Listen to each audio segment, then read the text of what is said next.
Hey, how you doing, guys, ladies and gentlemen? It's Mr. Deadman of the Dead Man's Tone podcast. I hope you're having a good one. Hope you're having a good night. With us tonight, we have Dave Salkin. Did I say your name right? Salkin, yeah, you got pretty close. Thank you. That's good. Close counts here. Because normally I butcher it completely.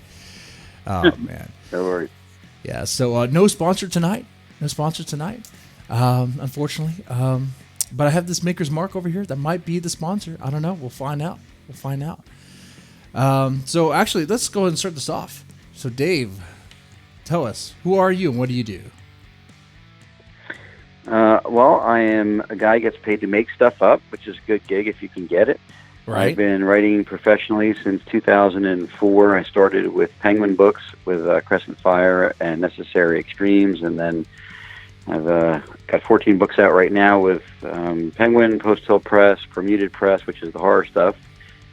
Self-published a couple, and I have 2 manuscripts that I'm working on selling now. So I stay busy. It sounds like it. Very busy.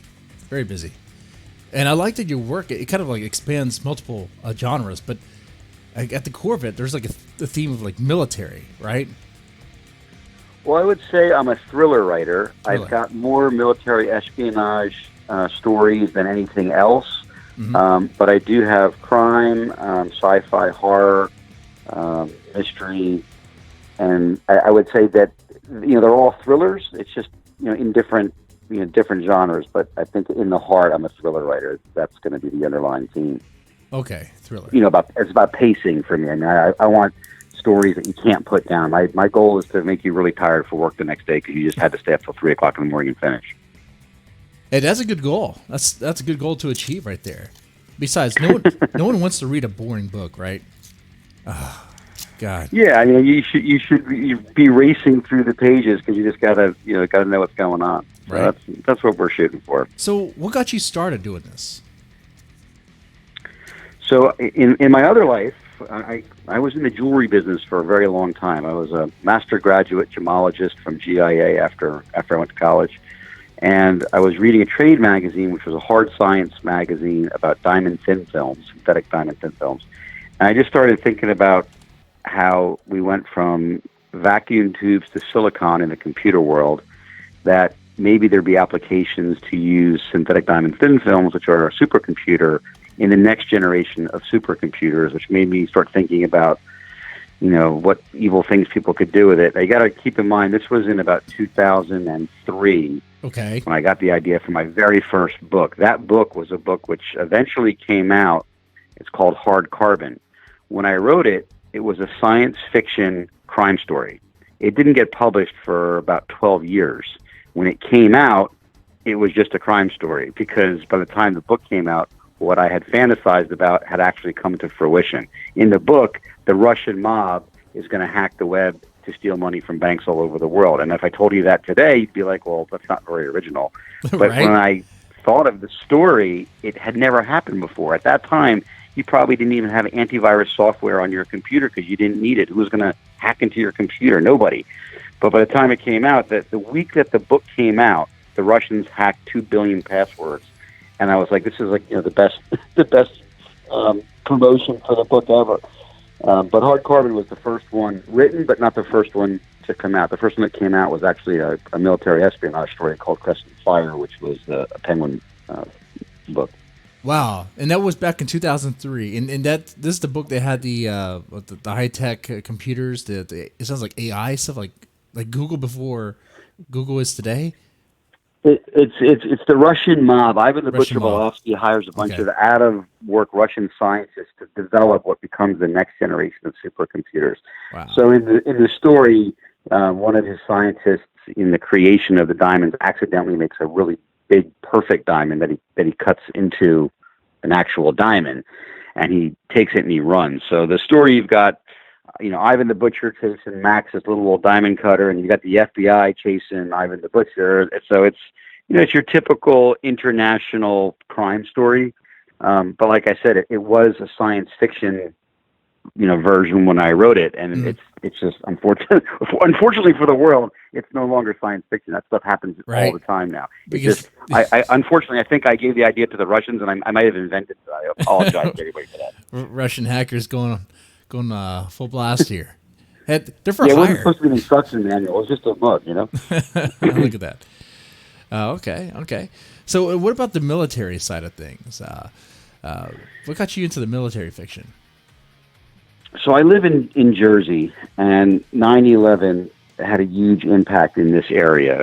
I knew folks in those buildings.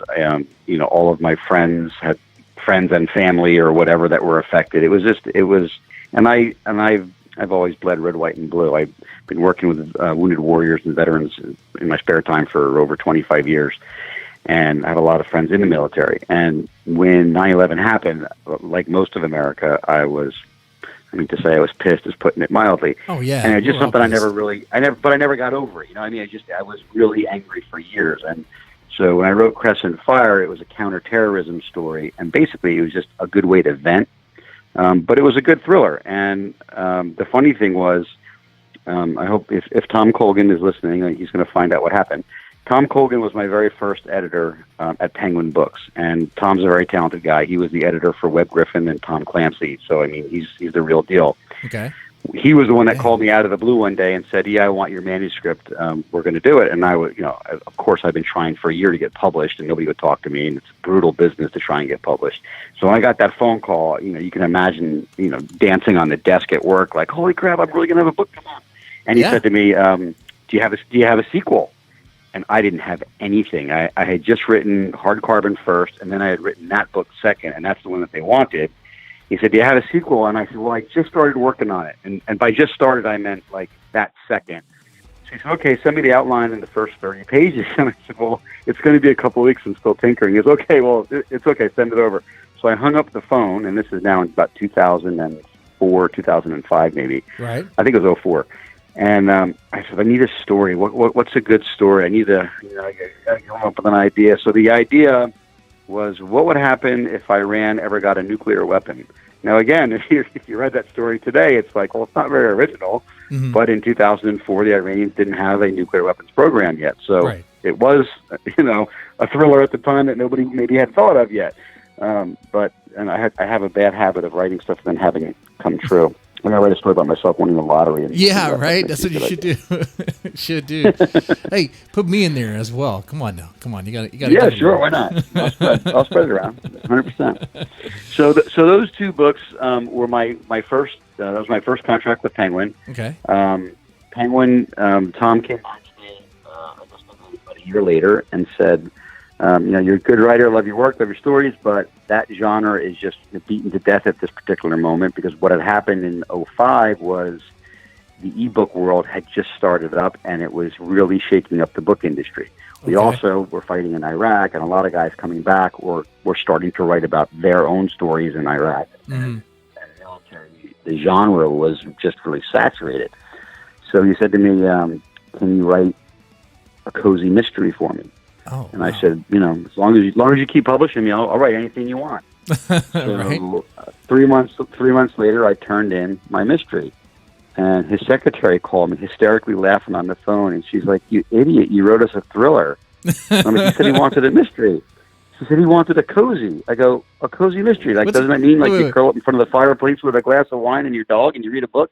She's like, "You're an idiot. I'm going to send you a PDF file.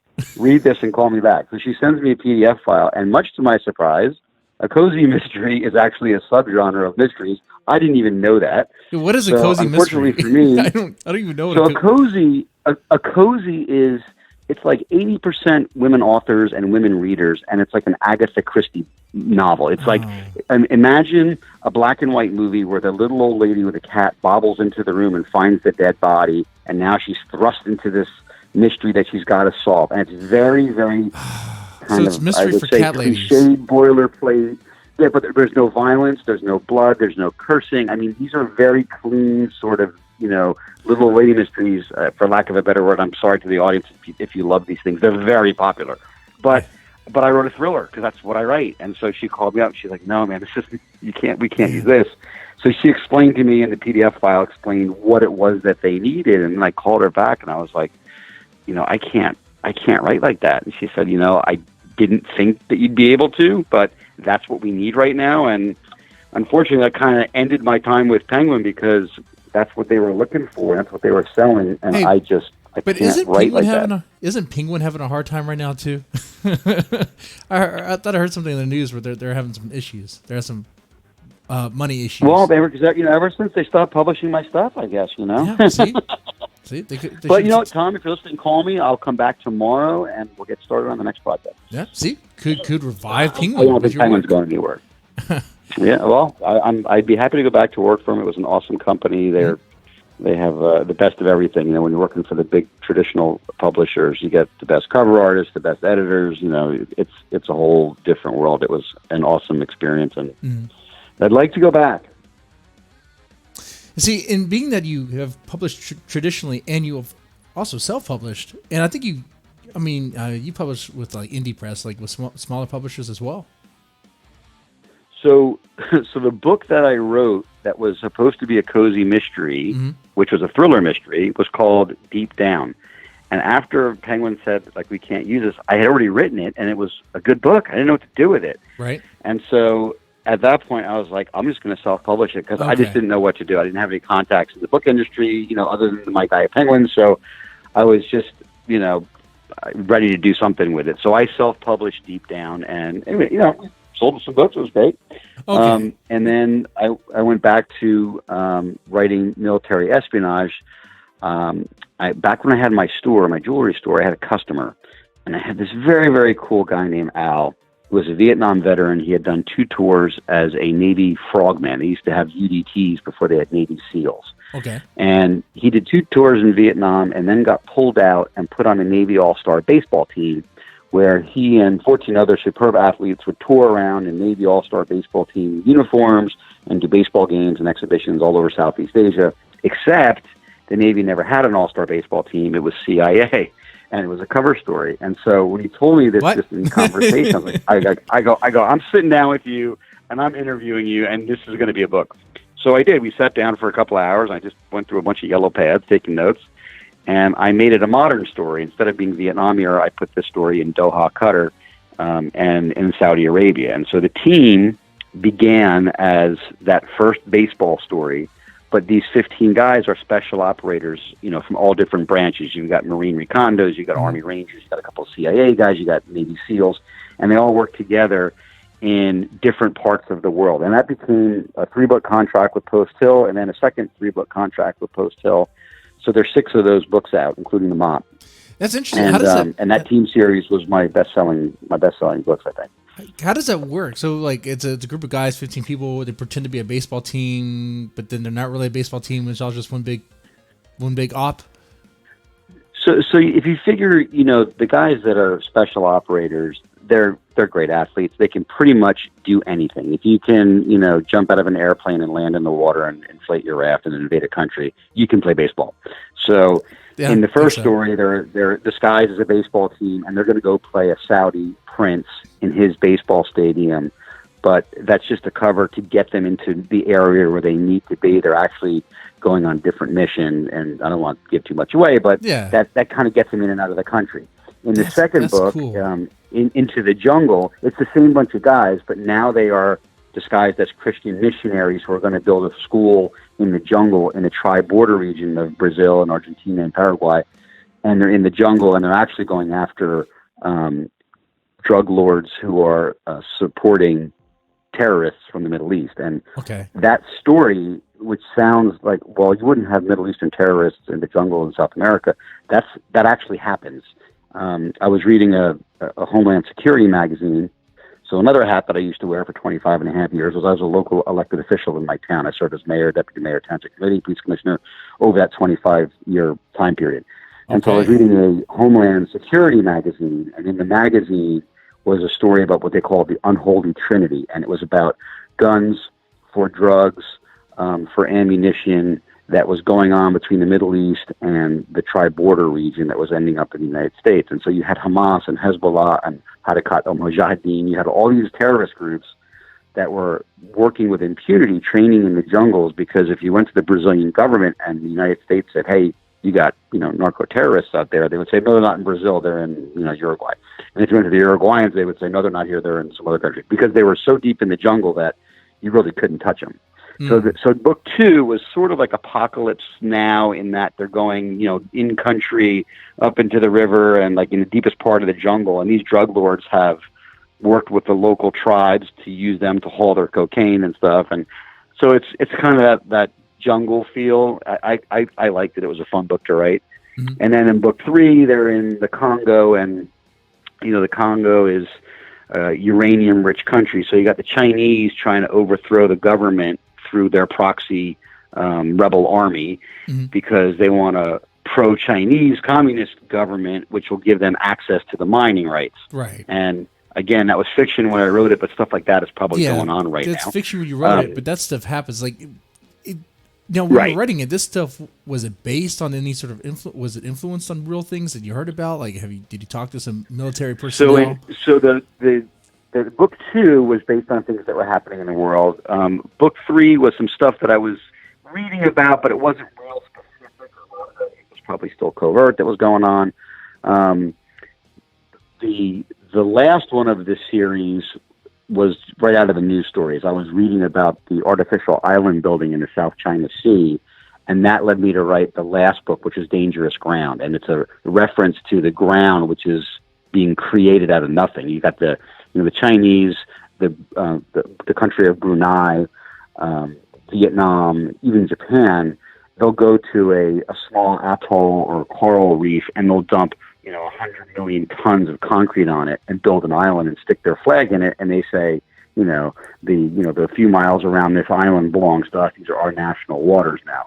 And so the idea is they're trying to claim ownership of the South China Sea, and China has been doing this for years. It went to The Hague, and in The Hague, the International Court said, what you're doing is illegal, and China basically said, we don't give a crap, and they haven't stopped, and now they're weaponizing those islands with radar and anti-aircraft. And when you say weaponizing, like, what are they doing? Are they just... They're building airstrips with bombers and fighters and radar and missile defense systems, etc. So... I wonder what China plans on doing with those toys, with those explosive toys. Well, basically what they want to do is they want to control the ocean over there, and I think it's something like 2/3 of the world's freight moves by ship through the South China Sea. So if somebody was to close down those shipping lanes for whatever reason, they'd be wielding an awful lot of power. So in the book, the U.S. is over there. They realized that an atomic weapon had been lost at sea decades ago, but it's been located in the South China Sea. And so they have to go out there, and now they're disguised as an oil company from Canada that's going out there to do some oil drilling. And what they're really trying to do is locate this nuke and get into the water to locate it, while the Chinese are out buzzing around. And, you've got a lot of different things going on. So also has to do with Brunei and the Sultan of Brunei. It's enough to keep you up at night. But that one is a little worrisome. I mean, that's actually still happening out there, and I don't know. I mean, of course, I'm sure you're aware of the coronavirus and what it's doing to China right now.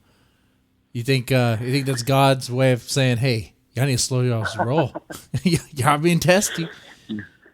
Oh man, I don't know where that's going to go. I have a friend of mine, A.R. Shaw. She writes horror stories and kind of like post-apocalyptic stuff, and I think hers was fiction, and maybe it's going to be turning into nonfiction the way this virus is going on. It is terrifying. You think the Spanish flu killed more people than World War I and World War II combined. Mm-hmm. And so, a pandemic, that's viral. If it's viral, there's no drugs for it, right? So it's pretty scary stuff. I'm sure somebody's working on their book already right now. The crazy thing is the idea is that, or one of the possible ideas is that, I don't know, the outbreak area was pretty close to a biohazard lab, whatever, like two of them. I read that too. The conspiracy theorists will be busy now for the next few days. coming up with stuff, stuff that'll scare the heck out of everybody. But the I ingredients think are it's all just normal there. stuff that happens from. Yeah. Well, the Chinese tend to eat a lot of stuff that we would kind of turn our nose at. Like me personally, I wouldn't eat bat soup.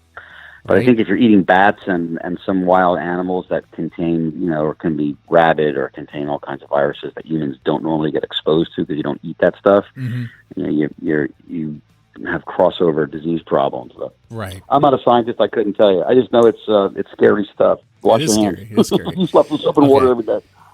All right. Now, being that, you have, it seems like a lot of, do you have contacts in the military? You don't have to reveal who they are. Yes, tons of them. No, I have tons of contacts in the military, and I have had some special operator friends that helped me when I was writing some of the team stories, and it was funny. I had friends in the Marine Corps. I'm a member of the Reynolds Detachment of the Marine Corps League here in Freehold, and I had friends in the Marine Corps that were in Afghanistan, and there were times when I wanted to get a fire mission right or an airstrike right or something, and I wanted perfect jargon between the ground crew and the pilot, or a spotter and a pilot, or whatever. And so I'd be talking to a friend on instant messenger who was in Afghanistan.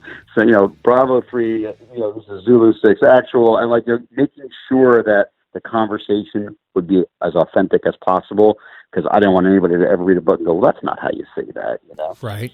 So, that having those contacts definitely helped. And one of my friends was a special ops pilot who did a bunch of very, very cool stuff that some of it, I can't talk about. It's probably not classified because she shared it with me, but it was always sort of on the down low. Well, I don't want you to risk getting whacked or anything, or getting one in trouble. Right. No, and I don't want to jam anybody up either. But some of my friends did some very cool stuff in their lives, and very courageous guys. So. And women, and so it's nice to have those contacts that can give me some background. And I mentioned earlier I've been working with Wounded Warriors for 25 years. Mm-hmm. 3 of the guys that I've worked with, tried to help over the years, were amputees, and I took those 3 people and made one character out of them to write a screenplay that was in my head that I couldn't get out of my head, called Battle Scars. Okay. And after I wrote the screenplay, I realized, well, I don't know anybody in Hollywood. The chances of me ever getting a Hollywood movie produced are pretty slim. So I wanted to back it into a book. Right. So I wrote a book, which I'm actually good at, and the problem was I finished it at 120 pages, and for the first time in my life, I closed the last page and I said, this is perfect. This is the most perfect book I've ever written. I love it. I don't want to make it longer for the sake of making it a book, but what am I going to do with a novella? Because you can't sell a novella unless you make an album. Nobody wants to buy a 120-page book. When I say nobody, I mean a publisher. Right. The public might read that, but the publishers aren't going to pay you, give you a decent advance on a novella. They're just not going to risk it. So knowing that it wasn't going to be commercially viable, I said, I don't care. It needs to get out there. So Battle Scars was self-published, probably about 2 years ago now. Okay. But when I look online, it's the only thing I've written that still has 5.0 stars out of 5.0 stars. Oh, yeah. Everybody that's written it gave it 5 stars and loves it. And the military family that I wrote it for, General Livingston was a Medal of Honor recipient. There's tons of folks on there who have endorsed the book, and that has been probably the most personally rewarding thing I ever wrote or was a part of. And I hope one day that the movie gets made. I've got a guy in Miami right now who I've been going back and forth with, and it's being considered. So who knows if one day Battle Scars will make it to the screen. And that's what I noticed. Like the feedback or the reaction to Battle Scars has been great. And like you said, 5 stars, 5 out of 5, 62 ratings. That's it's self-published, but it looks like it's doing pretty well for itself. Yeah, and I've used some of that money to help fund some stuff too. Like I had 2 buddies that they're still one of them is still in Afghanistan. One just came back probably about a month ago. But I was able to send a couple of big boxes of goodies to them, and the money for the shipping and the supplies and stuff. So that's Battle Scars helped me do that. So you actually send some back to our men and women overseas. That's cool. Yes. That's cool. Oh, they were psyched because the bottle of black cherry soda was not black cherry soda; it was a bottle of vodka, which is very difficult to get in Afghanistan. Hey! This is awesome, man. Hypothetically, it's very rare that I get a chance to talk to someone who has some military contacts on the inside. And I don't want you to get in trouble. I don't want to get anyone in trouble. But is there something you could tell us? Something that could blow us, just blow my mind. Something that blow your mind? Well, in the team series, there's a funny story. I happened to be down in Key West, and I was just BSing with a bartender. So what do you do? And I'm a writer. What do you write about? And at that time, I had just finished one of the team books that had just come out, and so I started talking to the bartender. And then, long story short, somebody was a couple at the bar. They were sitting nearby, and the guy leaned over. He goes, "Tell me about your book." So I started talking to this guy, and I'm telling him about the story. And at a certain point, he started laughing, and it's not a funny story. I just looked at him, I go, "What's so funny?" And he sticks his hand out, and he says, "My call sign's TK, and I'll leave his real name out of it because I'll just do it that way." But Kevin, his first name's Kevin. He says, "My name's Kevin." He said, "I work at Southcom, and what you described in your book is what I do every day at work." Turns out the guy was a colonel in the Air Force, Special Operations. And he used to fly a Metroliner, it looks like a civilian aircraft. Okay. But special forces purposes, he would not tell me exactly what they do with the plane, but I can kind of figure out that what they basically do is the pilot and the co-pilot sit up front. In the back of the plane, where 12 seats would normally be, or 16 seats, they take all that out and they fill it with avionics and cameras and stuff like that. So you'll have a crew working in the back, and the bottom of the plane is fitted with all kinds of cameras. Yeah. And at 20,000 feet, they could read a newspaper. So they can do a special operations where, let's say they have a high value target. Mm-hmm. They can fly a grid and find the target. And once they mark the target, then they call in and they even call it the team. They call in their team, and their team will go in and whack a target. And then they, using their surveillance from above, they can give them directions, take a right here, go left here, you got a clean shot on this road, and they can get them in and out of places. So he and I just hit it off at the bar and became fast friends, because it turned out the stuff I thought was all fiction that I was inventing, he was doing for real every day at work. I ended up flying back down a couple of weeks later and staying at his house for the weekend, and he kind of briefed me on stuff that was declassified that he could share with me. And it was eye-opening. It's just, I couldn't take notes fast enough. And, we have some very cool stuff going on. And he was talking about in Iraq, they had a buildup at one point. And he said, everybody thought that when we had this big buildup, and the war started, seemed to be going much better all of a sudden, it was because of the number of troops that were pouring into the country. He goes, it had nothing to do with it. He goes, it was a little software ability that we had realized we could use that really changed the game. And without being specific, what he was talking about was the ability to start tracking cell phones. And once the U.S. figured out that all the bad guys carry a cell phone, they would start monitoring all the cell phone usage. And so from 20,000 feet, they were lighting up their maps with their targets, and then they would, kind of set out. It was like drone strike. I asked him, I go, tell me a funny story. And he goes, one of the coolest ones that I ever watched from like 15,000 feet was a Sopranos hit. He goes, it was right out of The Godfather. He said, we had a target. It was a high value target that we needed to get, and this was not to capture. This was just to eliminate. So, we found the car, and it was, in a town. Yeah. And sent out a couple of guys, in different cars from different directions. They're not in uniform; they're dressed up as locals. It's like the movies. This car's flying down the street. One car, jumps in front of it to block it. Another jumps in behind it to block it. So now it's stuck there. And four guys get out and just hose the car and just massacre the dudes that are in there. They hop back in their cars, and now the locals are coming out of their houses. So then they got to give them directions to get out of the. Get out of town without getting caught. Mm-hmm. So, I'm giving you a Reader's Digest version of the kind of stuff he was telling me about. It's crazy. It's like stuff you think it's in a James Bond movie, but there's people in real life who are brave enough to actually do that stuff, and it's stuff that, if you're, I guess everyone's got their own political views, but it's stuff that needs to get done, because there's a lot of people out there who just don't like America or what we stand for. So Right. And let me ask you, did you serve in the military? I did not. It was something that I had contemplated. I told my mom that I was going to join the Marine Corps, and she cried for literally 3 days, and I couldn't take it. And I said, you know what? Forget it. It's not worth it. You've taken all the joy out of this. You didn't serve, but it's okay. I mean, you're very close with a lot of people who have, and you're. And I tried to help them as a civilian, and my desire to serve my country is why I ended up in local government. I served my community for 25 and a half years. I literally just retired from the Township Committee in Freehold Township, New Jersey, where I had been for 25 and a half years. I retired from the board on January 4th. I left the Township Committee. So it's been my entire adult life.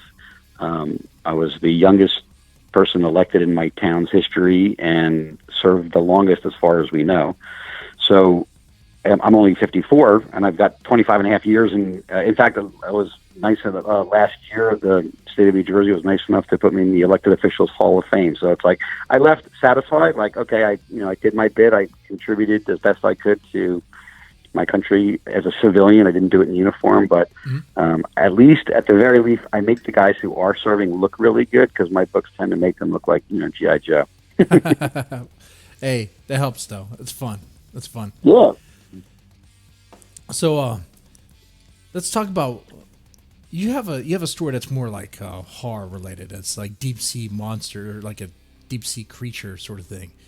Let's talk about that one. Deep Black Sea. Deep Black Sea. So I'm a scuba diver. I'm a master diver. I love the ocean. I'm a fish geek. I have fish tanks in my house, and so I've always just been fascinated by the ocean. And so when I got the idea for Deep Black Sea, it started as watching a Nat Geo special. National Geographic was talking about the black smokers.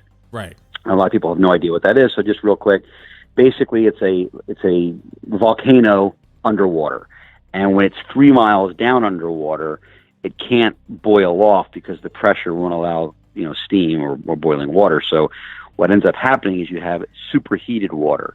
So everybody knows, like, 3 miles down, there's no sunlight, and the water's 34 degrees, and there's very little oxygen, and the fish that live down there tend to be really bizarre, luminescent, viper fish and anglers and weird stuff like that. And we've seen it now because they've invented submarines that can actually go down there and film some of this stuff. And so you're getting glimpses down to an unknown world. But we really know less about the deep sea than we do about the surface of the moon in some parts. So I've always been fascinated by that. And in the book, the government decides we want to start learning more about our own planet. And so they're going to take a deep sea vessel with a crew of 7 that's going to be planted on the bottom of the ocean 3 miles down, and they're going to study the deep sea. And the black smoker, the water there is 700 degrees. And you think to yourself, well, at 700 degrees, nothing can live there. It would boil and die. Right. You can cook clams on your stove at 212. They're going to steam and you're going to eat them, right? So how can something live at 700? But if you go into the black smokers where the water's superheated, there's a ton of life down there. And you have to ask yourself, how can anything live in water that should boil them? And the answer is they're infected with a bacteria that makes them impervious to the temperature. This is non... They adapt. You adapt to survive. Yeah, they have adapted to life in that environment, which should kill them, but it doesn't. But it's, when I explain the book to folks, I always say, when you eat a yogurt, the bacteria in your body that you have ingested is beneficial to you. And so you're the host for this very beneficial bacteria that helps you digest your food. Yeah. In the case of the black smokers, this radiocrans bacteria, it's not ingested, it is infected, and it does anatomically change its host. So it's a whole different thing, and it's really bizarre, and you have to read about it because it's crazy stuff. But in the story, they bring this bacteria on board the submarine, and one of the guys on the crew, who was really originally slated for a Mars mission that got scrubbed because he's a famous scientist, he decides to infect one of the crewmen on purpose, because in his mind, if they could ever harness the power of this bacteria, it would make deep space travel possible, because temperatures wouldn't bother you, and these harsh environments wouldn't bother you. Right. And he forgot the part that it actually anatomically changes the person who is infected. So basically, you've got Alien meets the Abyss, because you've got a crewman who is now something else, some kind of monster, Right. on a submarine with 6 people who are trapped with them, and they can't just surface. They're 3 miles down. They're bolted to the bottom of the ocean because they're supposed to be down there for a full year, and now it's a survival story where they're trapped on board the submarine with something which is completely horrifying. And I won't tell you too much about the creature because that's kind of the fun is learning about it. And that book was successful enough that Permuted wanted a sequel, so we wrote Dark Tide Rising, which by the second book, the monster, cat's out of the bag. You've seen it, but now you have different stories that are going on simultaneously as these things start to surface, and so it's like, is the world going to survive, kind of thing. Tons of fun to write. I did a lot of research. I did a lot of reading about parasites, which I find completely disgusting. I took entomology classes at Rutgers because I'm a geek and I thought it was cool. But the only part that ever freaked me out was parasites. I just, for whatever reason, parasites just really make my skin crawl. Oh, that's nasty. Oh, it's disgusting. Well, and in the book, and that's how this thing is sort of parasitic when it starts, and it is really, it's like, the movie Alien, where the thing like pops out of the guy's chest, and the first time you see that movie theater, you're like totally freaked out. Yeah, it's like that on steroids. Yeah, cool. It's really disgusting. Oh, it's disgusting, but it sounds pretty gnarly at the same time. It was disgusting, but it was a ton of fun. Yeah, okay. Absolutely. One thing I like about say that. Oh, go ahead. No, I was just going to say that when you're writing horror, it's probably the most fun out of any genre, because the rules don't exist. It's whatever you create, right? You make your own rules, and that has been, there's nothing more fun to me than write something that makes me cringe, and then I just start laughing. I'm like, somebody's going to read this and be like, Jesus Christ, the guy's twisted. The one thing I like about the Deep Black Sea is that's something, like you said, that's something that could actually happen. I mean, you're right. I mean, there's a whole depth to our ocean that we have no idea really what's all down there. I mean, do you think there's some sort of undiscovered monster entity down there? So here's what I think. When you look back at the etchings of the old whalers and you saw like a giant squid pulling a boat into the water, and you would say, oh, okay, this is totally exaggerated. Well, it's exaggerated because, we've only seen a very few giant squid. They usually catch them out near Japan, where the squid is like literally like, maybe 25, 30 feet long. You go, wow, that seems gigantic. Well, that's in the 21st century. In the 19th or 18th century, we hadn't overfished our waters and polluted our waters. And so who knows what kind of creatures were living there, even as recently as 200 or 300 years ago, that were still in the water. I mean, they found a coelacanth one time in a net somewhere in Southeast Asia, which they thought was extinct, a million years ago. So I think sometimes the things that show up, in the ocean, are shocking. But to me, it's like, well, the ocean, it covers 3/4 of our planet, right, and we have no clue what's down there, right? So every now and then you see some creature that blows your mind in how amazingly unique it looks, but we're only scratching the surface. So when I was writing Deep Black Sea, and whenever I write, I always do a lot of research, the stuff that I was finding, looking at pictures and, reading articles and whatever, fascinating. I mean, really, really fascinating stuff. It's our own planet, and we don't know so much, But as a scuba diver, I see the coolest stuff down there. It's really amazing. So as a scuba diver going down there, like what is the craziest thing you saw? So I was just diving in St. Lucia, it was the first week in January. Okay. And we always love to find octopi. Like if you spot an octopus, it's a really cool find because their camouflage is so good that you could just go right past one and not even see it. And so for the first time ever, they're not gonna really mess with you or anything. No, they're really shy. They really don't. They don't want any attention. They'll go back into the rocks if they see it. And most of them are small. I mean, if you find one that would be the equivalent of maybe, a foot and a half, 2 feet long, that would be, kind of what you would expect. Although they're very flexible, they can squeeze in. Basically, their beak, which is their mouth. Mm-hmm. If their beak can fit through it, the rest of their body can fit through it. That's how much they can squish their bodies through stuff. Wow. But anyway, the dive master spotted one in the reef, and he grabbed it and kind of held it on his arm. and the octopus wrapped its tentacles around his arm, and then the dive master was kind of rubbing its head to calm it down. Right.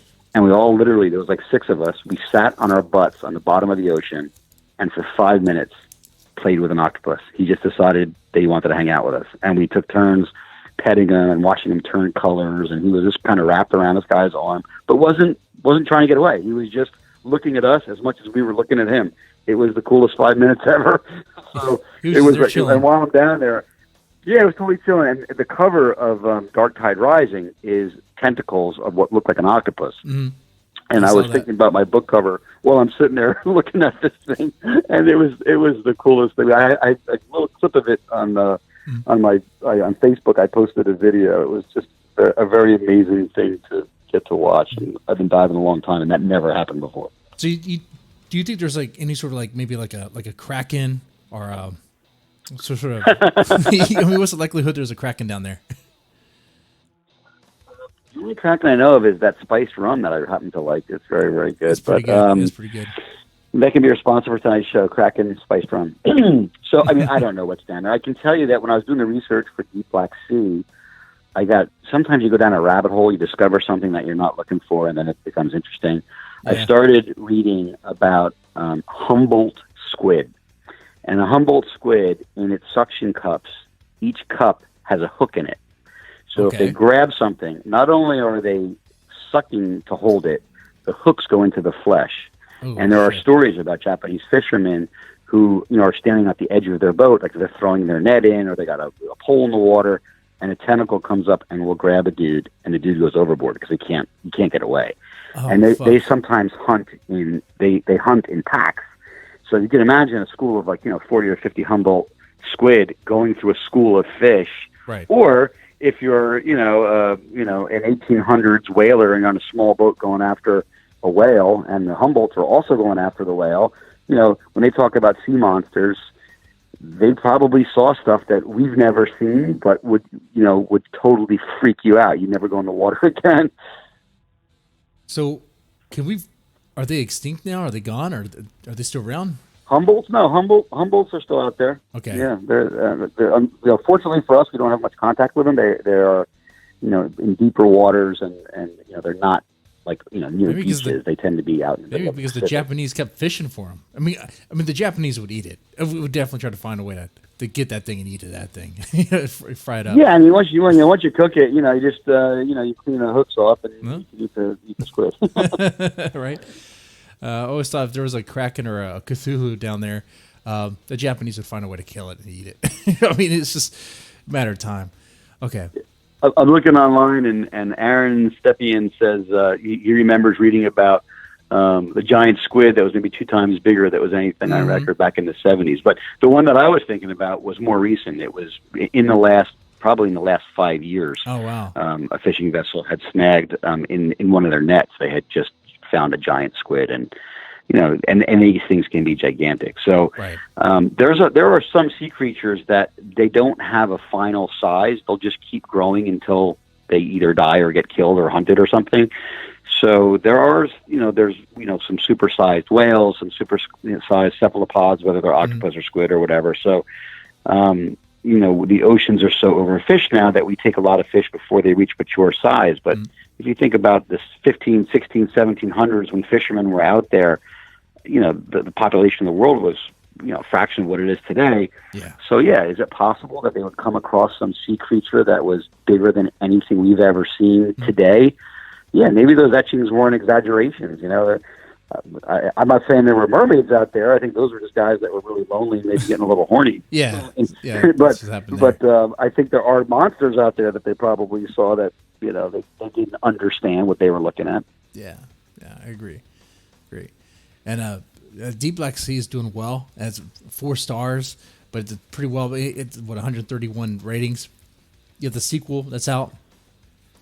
Yes. A question for that is, so how do you keep that fear? Like you hinted at it earlier, because you already know who the well. That's a good question. Is. Yeah, that's something to talk about, because when I talk to other authors or people who want to write a book, and we talk about writing techniques, I think that most people would agree, especially even in cinema, the anticipation of the monster is typically worse than the monster, right? Like you get little snippets of it, little hints of it. But if you saw the monster in the first 2 minutes of a movie, it would not be nearly as scary as the buildup that takes you halfway through the movie until you finally see this thing that you've anticipated. And a good author can do the same thing. You know, you see the reactions of other people, you see the corpses, or you see whatever, but you don't necessarily see the monster right away because you want to drag that out and let people's imaginations terrify themselves before you actually reveal, you know, what's behind the curtain. So in book one, you know, there's a lot more of that. I think that suspense and the buildup of, you know, what is this thing, and then ultimately you start to see it, and it's also anatomically changing because it started off as a human and it's changing into something else, and you kind of want to see as the reader. I mean, I hope. What's this guy turning into? Where is this going? Yeah. And I don't. Yeah, and I actually don't want to say too much because I would love for folks to read it, and I don't want to give anything away. In book two, you've already seen the monster. So, like I said, you know, the cat's out of the bag, but I was concerned in writing the sequel that it couldn't be as good as the first one. I didn't want to disappoint anybody who bought the second book. But if you read the reviews, I think there were people that said they liked the second one even better than the first one, which is kind of unusual. Okay. I was happy with that. I mean, that's what you're going for. I want to make sure if someone's going to read a book of mine, I'm not wasting their time. I want them to finish and go, man, that was awesome. Hey, that's something to aim for, right? That's what you want to go for. Okay. Yeah. And every now and then, because on my website, and I'll give myself a plug at www.davidmsalkin.com, people can contact me. They can send me emails. So every now and then I'll get a random email of somebody saying, hey, are you working on a third one? And I'm not. There's no third one in my plans. But it's nice that people ask. It means they like the one too. Now, by the way, for those listening right now, we're one more like away from me taking the shot of Maker's Mark. I'm just throwing that out there. So if you're listening, if you already liked it, share this video with someone else. Tell them, hey, just like this. So this guy would take a shot already. So, yeah. Anyway. I just gave you a like. Do you? Oh, you did. All right, I'll take that. Do you have a favorite, and this might be a tough one. Do you have a favorite military and horror blend movie? Like a horror movie that blends military action with horror? So I would say maybe one of my favorite horror movies was The Thing, John Carpenter's The Thing. All right. I thought it was way ahead of its time. I saw it as a little kid, so you know when that head pops legs out of it and starts running around the lab, I'd never seen anything like that in special effects before. That was really horrifying, and in a way, it shared some of the isolation of Deep Black Sea. You've got a crew. In my book, it's a crew in a submarine 3 miles down that can't escape very easily. In The Thing, it's a weather station in the Arctic or Antarctica or wherever they were, right? And they can't get help either. So it's like you've got a small group of people. The cast of characters is small enough that you get to know each one of these people a little bit, so they're kind of important to you. And then you see them trying to figure out, okay, how are we going to survive? It's a survival story in an isolated environment. That's kind of creepy, and that always adds to the creepiness factor.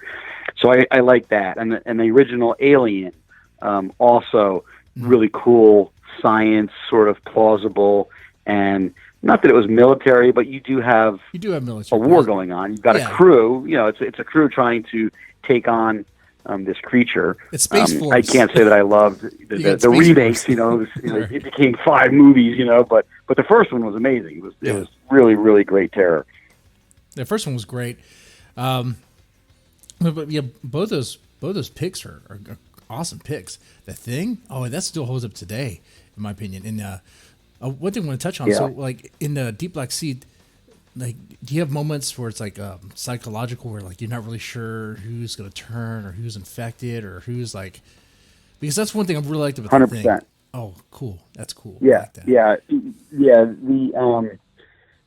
And again, I don't want to give too much away, but it's a little tease. It's like a little strip tease. It's sort of like an infection, and they think they've got, they've got it under control, and they don't, and so it's okay.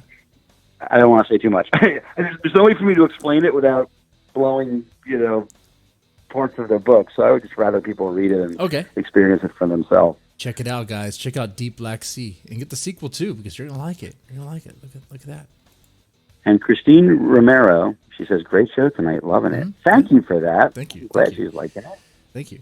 Now, one of my picks for a horror action blend, I put that on the Facebook, on the Dan Med's Home fan club page or group on Facebook, whatever. Predator, because it's action in the beginning, right? It's all action. It's just okay. You have these. I mean, you have Arnold Schwarzenegger. I couldn't get past the really bad acting, though. Well, yeah, it's bad acting. It's bad acting. They're just blowing things away. That's the first part, and then the movie gets good. It finally becomes a horror-ish movie when the Predator starts picking them off, right? And then all of a sudden you have that face-off between Arnold and the Predator, because it's like, oh, was this the famous Arnold line? Get to the chopper. Yes, it was. No one watches that movie for the acting. Well, they watch it for the lines. The Arnold, his acting is he has his fans, but it can be kind of hilarious. And who's the guy that he played Apollo Creed in the Rocky movies? I can't think of the actor's name, but I mean, I thought he was equally bad.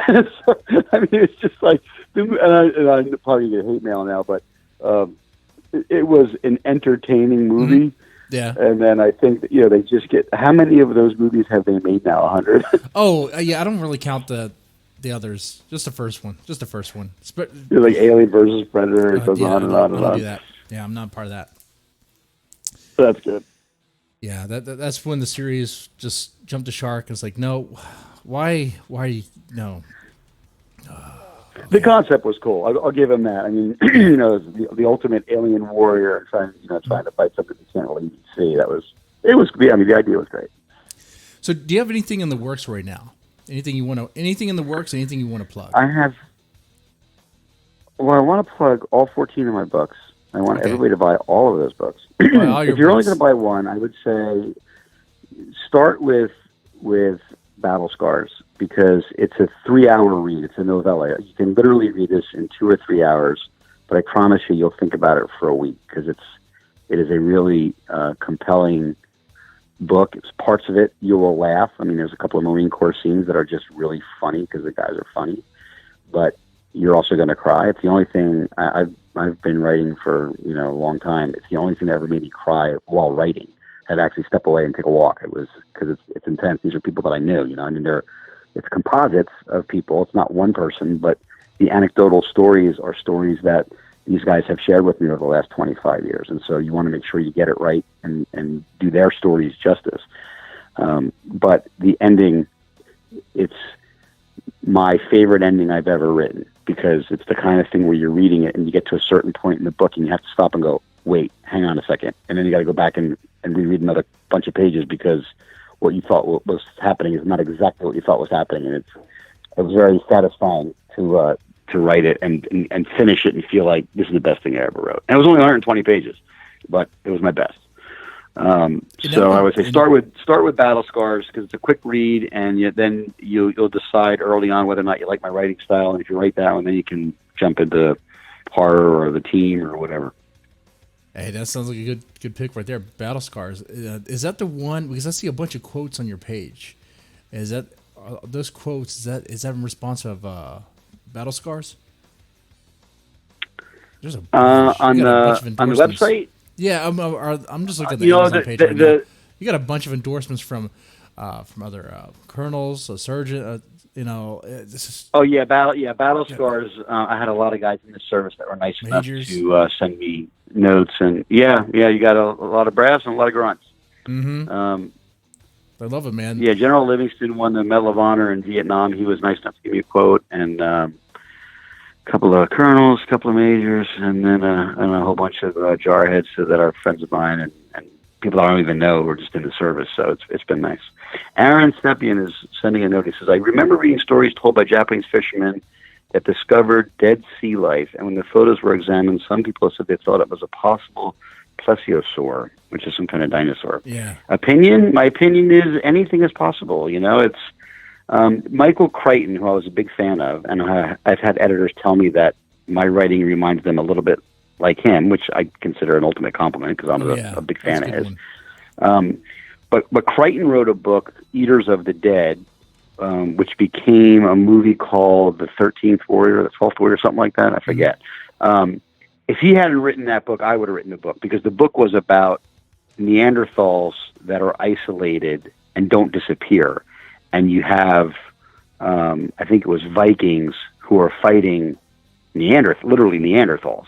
Mm-hmm. And that, for me, I was like, I definitely would have written that story if he hadn't done it, because I'm intrigued with the idea of life forms, whether it's, hominid or animal or whatever, that we think are gone, but they're not actually gone. So to Aaron's question, is it possibly a dinosaur? Yeah, I think, like I said, they caught a coelacanth in the net, which they thought was dead 1 million years ago. And, if you ever look at a coelacanth online, if you Google it, you'll look at the image, it's a dinosaur. It's a dinosaur fish, but it's a dinosaur. It's from whatever Pleistocene or whatever era they thought it was from. So, could there be things in the deep ocean? 100%.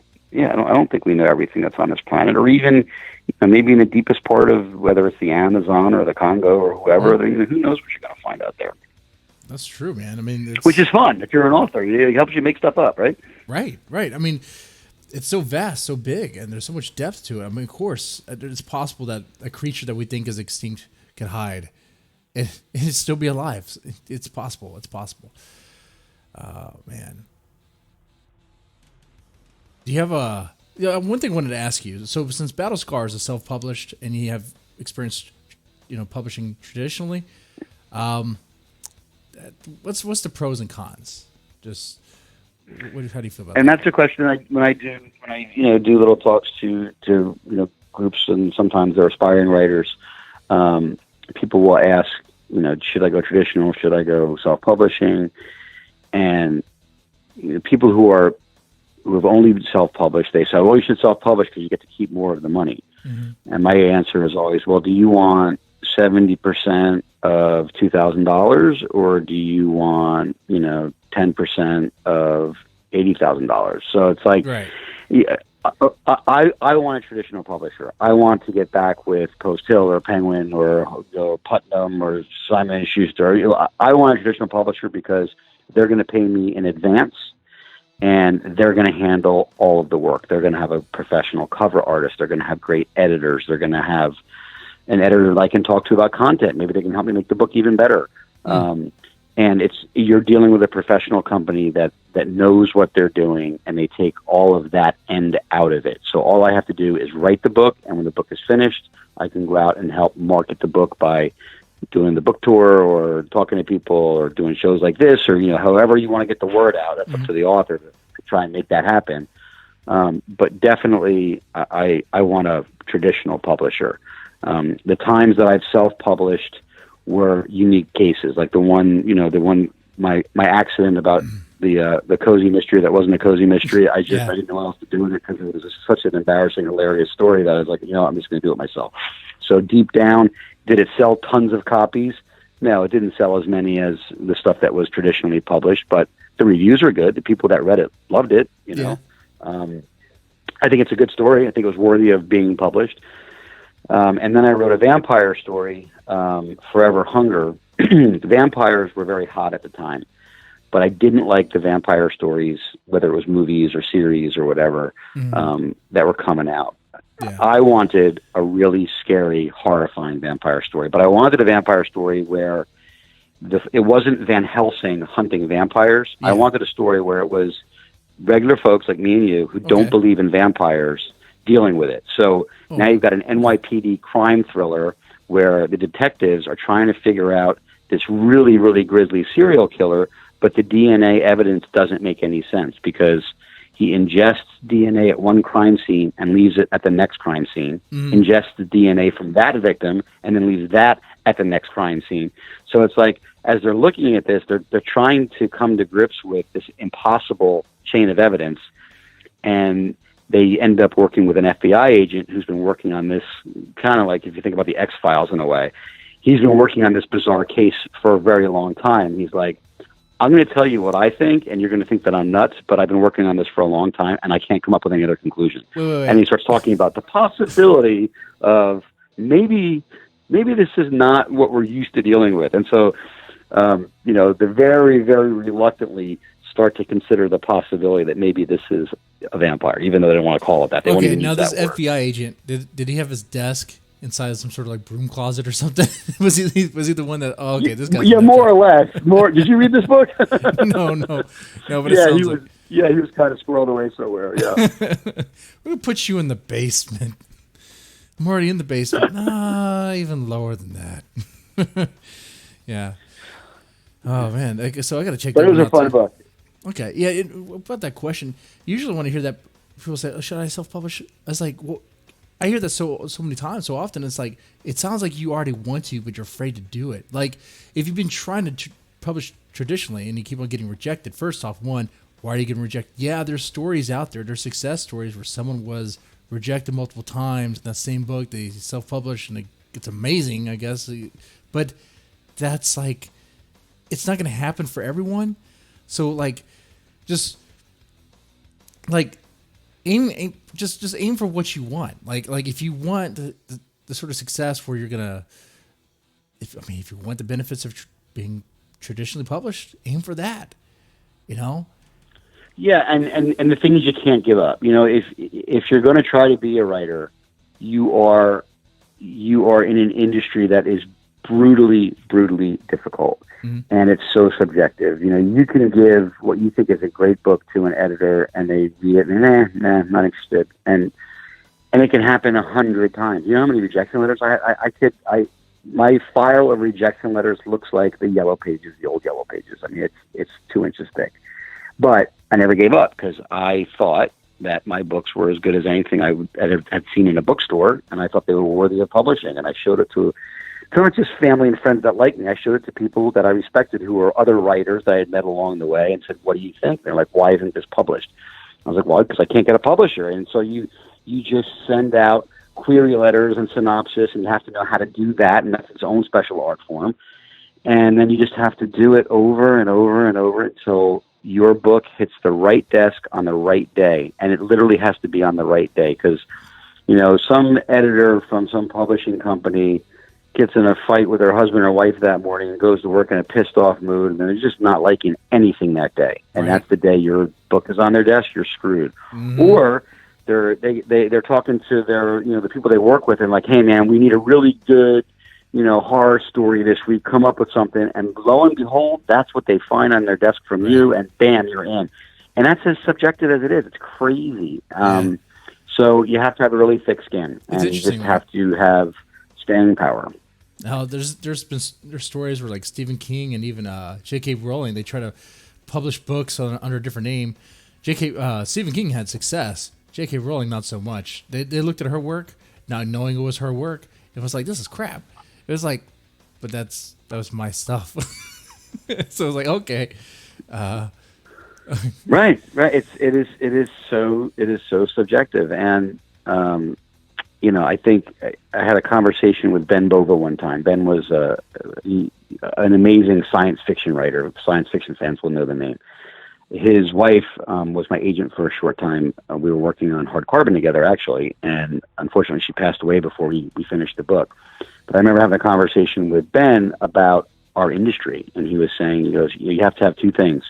You have to have God-given talent, and you have to have really thick skin and staying power, because it's just brutal. You're going to get rejected over and over and over. And if you give up on your 99th time, you needed the 100th one to get there, So it is very, very frustrating. And I wish I could tell you that it gets easier as you do more and more. I mean, I've got 14 books out.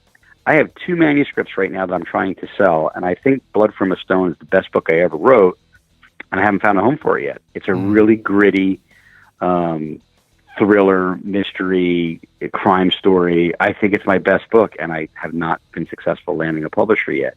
The other one is a horror story, which is sitting right now at a publisher, and I'm hoping to get a email or a call soon. Little Things Big, which is science fiction kind of horror. That's sort of the kind of horror that I like. about a laboratory that's producing giant animals to feed the world, and was using skin mites as its first experiment into unlocking the genome for size. And these things that were microscopic, and you know, they live on your face. Like right now, they're on your eyelashes and on your skin and live in your pores, and you don't know that they're there and they're harmless. But when they're the size of mice, their feeding habits change. Right. So, I mean, again, it's like the kind of stuff, because I don't like parasites, it totally grossed me out writing it, but it was so much fun, even though I gave myself nightmares. Hey, so hopefully, Little Things Big and Blood from the Stone will make it across the right publisher's desk this year. That's my goal for 2020, is to have one of those or both of those get signed. I think this advice is good. I think it will help and definitely help writers. Now we are kind of at the end of the show here, ladies and gentlemen. I hope you enjoyed this, David. It's been great talking to you. I had a good time. If you haven't already, ladies and gentlemen, press the like button, share, and subscribe. You guys take it easy. Thanks, JC. It was a pleasure talking to you. Appreciate being on the show. No problem. All right. Let me go ahead and wrap this up here.